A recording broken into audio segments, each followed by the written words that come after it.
Épître de Paul aux Philippiens, chapitre 1er.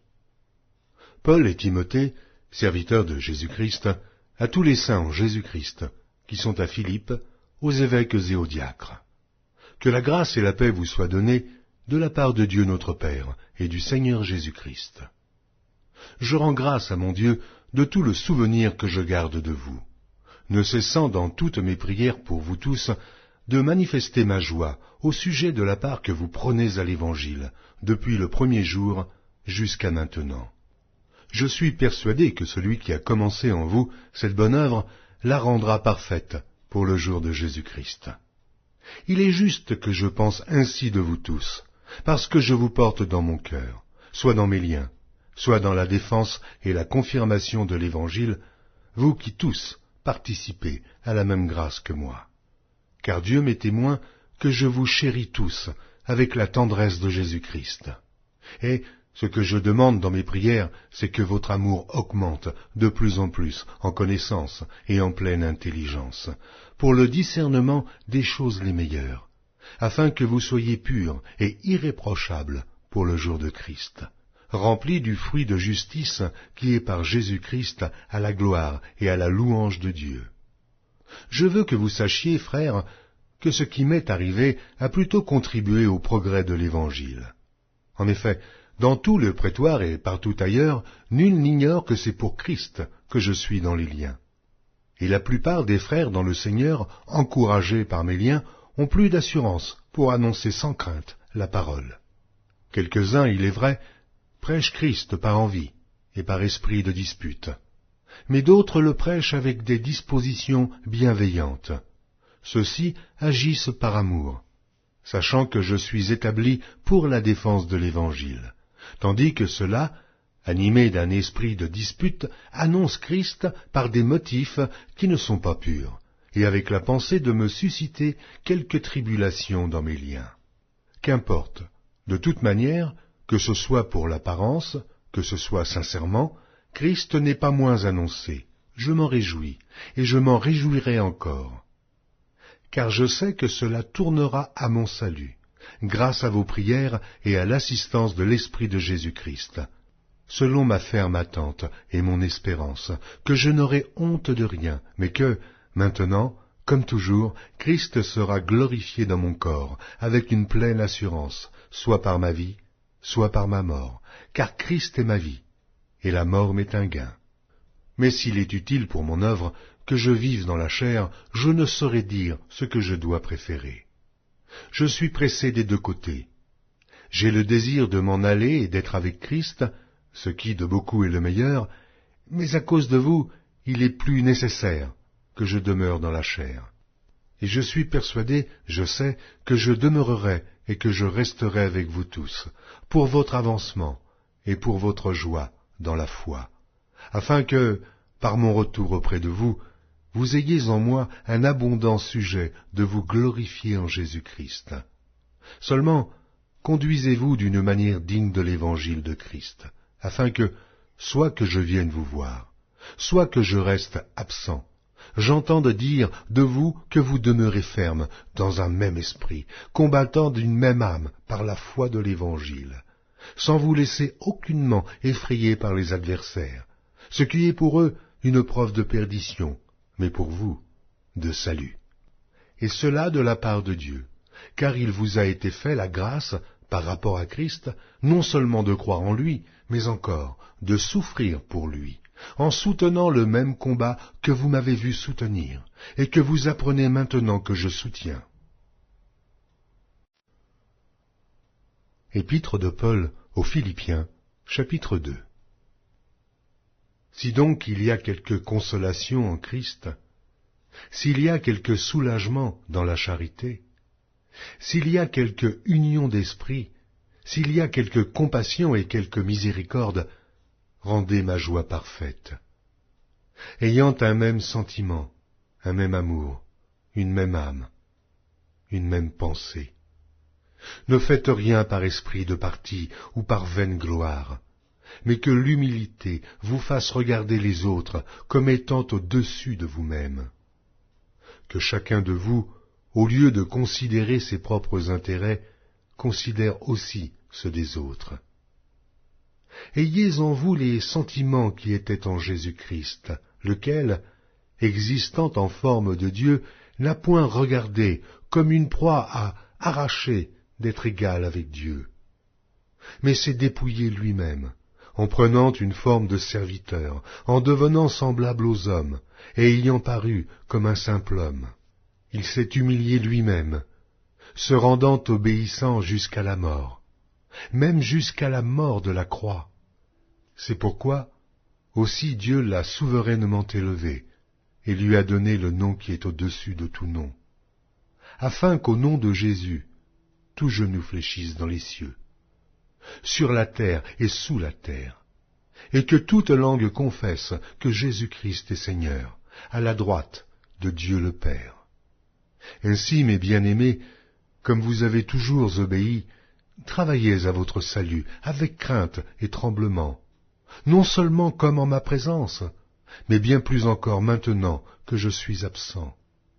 Car c'est Dieu qui produit en vous le vouloir et le faire, selon son bon plaisir.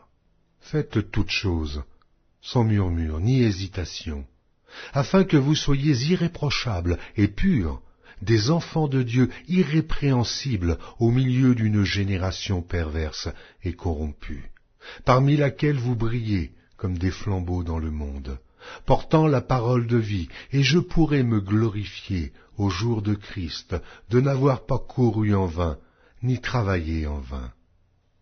Et même si je sers de libation pour le sacrifice et pour le service de votre foi, je m'en réjouis, et je me réjouis avec vous tous. Vous aussi, réjouissez-vous de même, et réjouissez-vous avec moi. J'espère dans le Seigneur Jésus vous envoyer bientôt Timothée, afin d'être encouragé moi-même, en apprenant ce qui vous concerne. Car je n'ai personne ici qui partage mes sentiments, pour prendre sincèrement à cœur votre situation.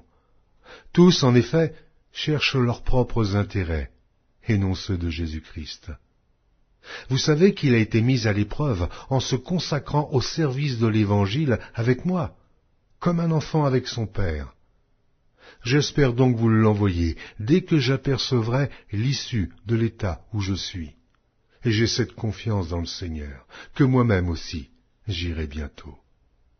J'ai estimé nécessaire de vous envoyer mon frère Épaphrodite, mon compagnon d'œuvre et de combat, par qui vous m'avez fait parvenir de quoi pourvoir à mes besoins. Car il désirait vous voir tous, et il était fort en peine de ce que vous aviez appris sa maladie. Il a été malade, en effet, et tout près de la mort. Mais Dieu a eu pitié de lui, et non seulement de lui, mais aussi de moi, afin que je n'eusse pas tristesse sur tristesse. Je l'ai donc envoyé avec d'autant plus d'empressement, afin que vous vous réjouissiez de le revoir, et que je sois moi-même moins triste. Recevez le don dans le Seigneur avec une joie entière, et honorez de tels hommes, car c'est pour l'œuvre de Christ qu'il a été près de la mort, ayant exposé sa vie afin de suppléer à votre absence dans le service que vous me rendiez.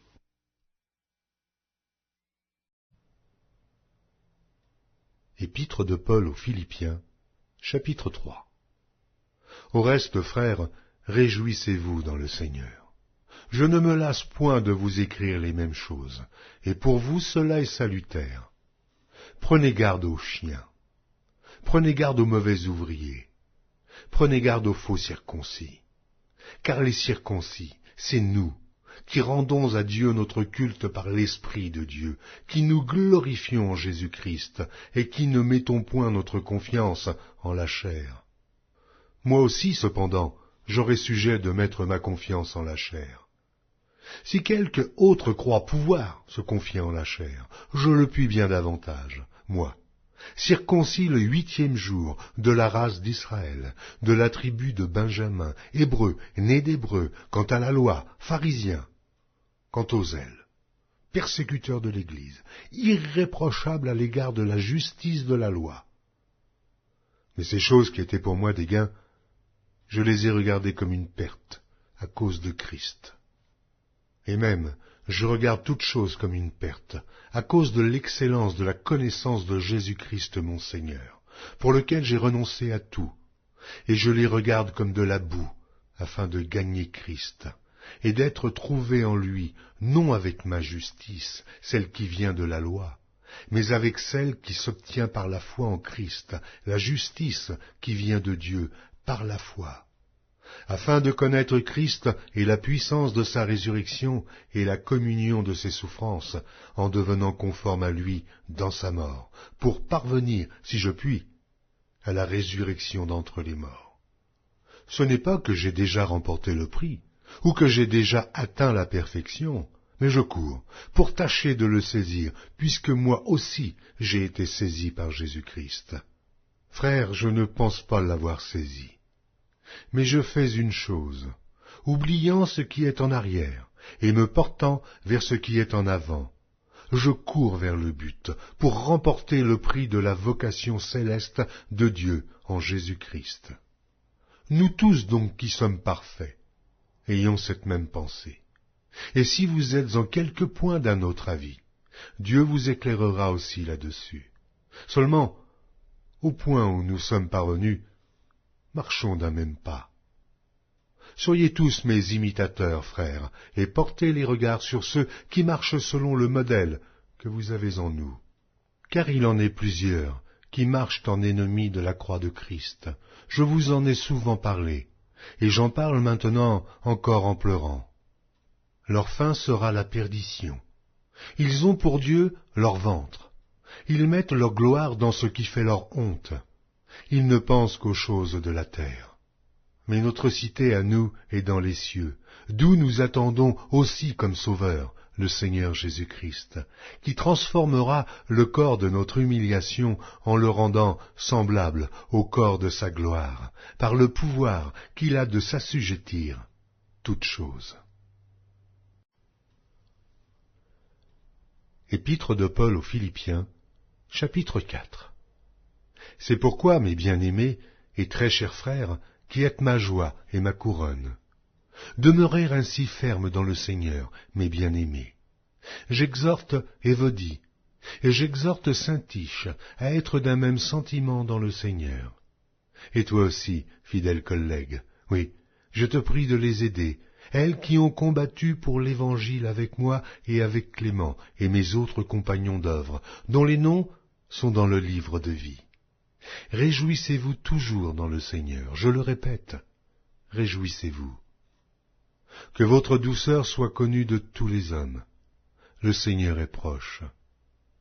Ne vous inquiétez de rien, mais en toute chose, faites connaître vos besoins à Dieu par des prières et des supplications avec des actions de grâce. Et la paix de Dieu qui surpasse toute intelligence gardera vos cœurs et vos pensées en Jésus-Christ. Au reste, frères, que tout ce qui est vrai, tout ce qui est honorable, tout ce qui est juste, tout ce qui est pur, tout ce qui est aimable, tout ce qui mérite l'approbation, ce qui est vertueux et digne de louange, soit l'objet de vos pensées. Ce que vous avez appris, reçu et entendu de moi, et ce que vous avez vu en moi, pratiquez-le, et le Dieu de paix sera avec vous. J'ai éprouvé une grande joie dans le Seigneur, de ce que vous avez pu enfin renouveler l'expression de vos sentiments pour moi. Vous y pensiez bien, mais l'occasion vous manquait. Ce n'est pas en vue de mes besoins que je dis cela, car j'ai appris à être content de l'état où je me trouve. Je sais vivre dans l'humiliation, et je sais vivre dans l'abondance. En tout et partout, j'ai appris à être rassasié et à avoir faim, à être dans l'abondance et à être dans la disette. Je puis tout par celui qui me fortifie. Cependant, vous avez bien fait de prendre part à ma détresse. Vous le savez vous-même, Philippiens. Au commencement de la prédication de l'Évangile, lorsque je partis de la Macédoine, aucune église n'entra en compte avec moi, pour ce qu'elle donnait et recevait. Vous fûtes les seuls à le faire, car vous m'envoyâtes déjà à Thessalonique et à 2 reprises de quoi pourvoir à mes besoins. Ce n'est pas que je recherche les dons, mais je recherche le fruit qui abonde pour votre compte. j'ai tout reçu, et je suis dans l'abondance. J'ai été comblé de bien en recevant par Épaphrodite ce qui vient de vous, comme un parfum de bonne odeur, un sacrifice que Dieu accepte et qui lui est agréable. Et mon Dieu pourvoira à tous vos besoins selon sa richesse, avec gloire en Jésus-Christ. À notre Dieu et Père soit la gloire au siècle des siècles. Amen. Saluez tous les saints en Jésus-Christ. Les frères qui sont avec moi vous saluent. Tous les saints vous saluent, et principalement ceux de la maison de César. Que la grâce du Seigneur Jésus-Christ soit avec votre esprit.